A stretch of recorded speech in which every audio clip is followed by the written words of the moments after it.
Senior teacher भर्ती परीक्षा के पेपर लीक के मास्टरमाइंड के खिलाफ बड़े एक्शन की तैयारी है। जेडीए मास्टरमाइंड भूपेंद्र सारण के अजमेर रोड स्थित आलीशान मकान पर बुलडोजर चला सकता है। के आधार पर मौके की स्थितियों के अनुसार परीक्षण कर रही है।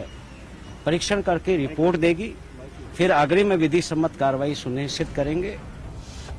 सीनियर टीचर भर्ती परीक्षा में खेल।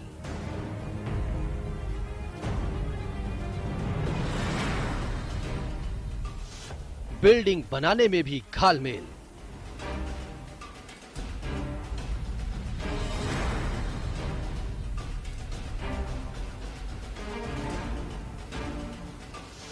नियमों की अनदेखी कर बनाया मकान।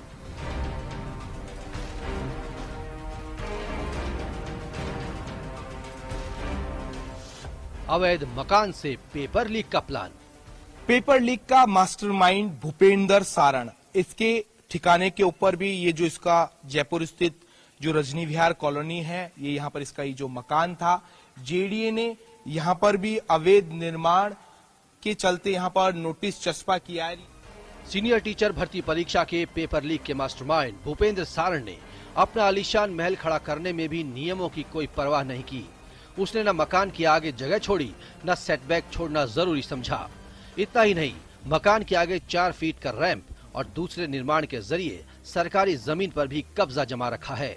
जानकारी के मुताबिक पेपर लीक के खेल के दौरान इस बिल्डिंग का इस्तेमाल भी किया गया था, जिसके बाद मकान में किए गए अवैध निर्माण को लेकर जेडीए एनफोर्समेंट टीम के अधिकारियों ने मकान की जांच की और अवैध निर्माण हटाने के लिए नोटिस जारी किया और 12 जनवरी तक जवाब पेश करने के लिए कहा है।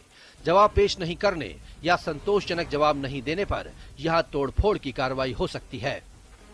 पेपर लीक का मास्टरमाइंड भूपेंद्र सारण, इसके ठिकाने के ऊपर भी ये जो इसका जयपुर स्थित जो रजनी विहार कॉलोनी है, ये यहाँ पर इसका ये जो मकान था, जेडीए ने यहाँ पर भी अवैध निर्माण के चलते यहाँ पर नोटिस चस्पा किया है। ये जो नोटिस देख रहे हैं, महज 3 दिन का जो भूपेंद्र सारण है उसे यहाँ पर समय दिया गया है। नोटिस में साफ स्पष्ट किया गया है कि जो शिक्षक भर्ती परीक्षा लीक जो प्रकरण है, उसमें ये जो यहाँ पर जो भूखंड है ये काम में लिया गया है। पेपर लीक के जो तमाम जो पूरे जो गोरख धंधे हैं वो यहीं से किए जा रहे थे और जेडीए इस जो अवैध जो निर्माण किया गया है उसको लेकर जो नोटिस का जवाब दे, नहीं तो 3 दिन के बाद में जेडीए इस जो बिल्डिंग का अवैध हिस्सा है उसे पूरी तरीके से ढहा देगा, तहस नहस कर देगा। भूपेंद्र सारण का मकान अजमेर रोड के रजनी विहार कॉलोनी के प्लॉट नंबर 67C पर है। करीब 28 बाई 46 फीट प्लॉट का ये घर 0 सेटबैक पर बना है। वैसे तो जेडीए इस कॉलोनी को रेगुलराइज कर चुका है, लेकिन मकान का निर्माण जेडीए की ओर से जारी साइट प्लान के मुताबिक नहीं है। साइट प्लान में कम से कम 15 फीट में फ्रंट और 8.3 फीट में बैक सेटबैक छोड़ना जरूरी है, जो कि नहीं छोड़ा गया है। साथ ही मकान के आगे 4 फीट का रैंप और अन्य निर्माण करके सरकारी जमीन पर भी कब्जा कर रखा है। इतना ही नहीं, साइट प्लान के मुताबिक 8 मीटर हाइट से ज्यादा बिना अनुमति के 2 मंजिल एक्स्ट्रा बना ली गई हैं, जिसे तोड़ा जा सकता है। देखिए, निश्चित रूप से आपके ऑन रिकॉर्ड है, हमारे पास रिकॉर्ड है, मौके पर है। अवैध निर्माण है और वो कंपाउंडेबल नहीं है। अवैध निर्माण है, कभी भी कंपाउंडेबल नहीं है, वो ध्वस्त करने योग्य है।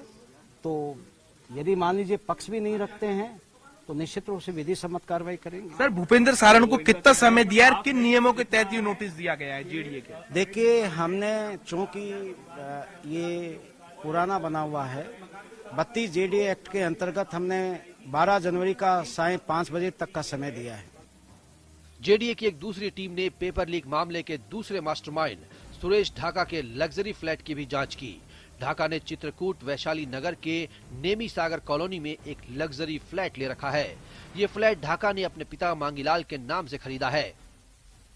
पेपर लीक के बाद में यहाँ पर ये जो फ्लैट है उसके ऊपर ताला लगा हुआ है, किसी भी व्यक्ति का आना जाना नहीं है। जो पेपर लीक का मास्टरमाइंड सुरेश ढाका है वो फरार है, पुलिस की रडार से वो दूर है। ऐसे में जयपुर विकास प्राधिकरण किस तरीके से बिल्डिंग बाइलॉज के तहत कार्रवाई कर सकता है, वो यहाँ पर पूरी नापजोक जांच पड़ताल की जा रही है। उसके बाद में किस तरीके से सुरेश ढाका का जो फ्लैट है उसको सीज किया जा सकता है, क्योंकि ये यहाँ पर जो फ्लैट है इसे ध्वस्त नहीं किया जा सकता। मल्टी स्टोरी सोसाइटी है, उसका जो फर्स्ट फ्लोर के ऊपर उसका जो फ्लैट है, ऐसे में उसको सीज किया जाएगा। और सरकार किस तरीके से ये जो मुख्य आरोपी है इनकी प्रॉपर्टियों को जब्त करती है, इसको लेकर एक एक्शन प्लान यहाँ पर बनाया जा रहा है। इससे पहले जेडीए ने सोमवार को दोनों मास्टरमाइंड के कोचिंग सेंटर पर बड़ा एक्शन लिया था। जयपुर में गुर्जर की थड़ी स्थित अधिगम कोचिंग सेंटर की 5 मंजिला बिल्डिंग को जेडीए ने जमींदोज कर दिया था। हालांकि ये कोचिंग सेंटर की बिल्डिंग का मालिक दूसरा था, जबकि भूपेंद्र सारण, सुरेश ढाका, धर्मेंद्र चौधरी और एक अन्य व्यक्ति मिलकर इस कोचिंग सेंटर को संचालित कर रहे थे। हालांकि अधिगम कोचिंग की बिल्डिंग के मालिक अनिल अग्रवाल कार्रवाई के दौरान कोर्ट में याचिका दायर करके स्टे लेने की कोशिश भी कर रहे थे, लेकिन जेडीए की ओर से दी गई दलील सुनने के बाद कोर्ट ने भी स्टे देने से इनकार कर दिया था।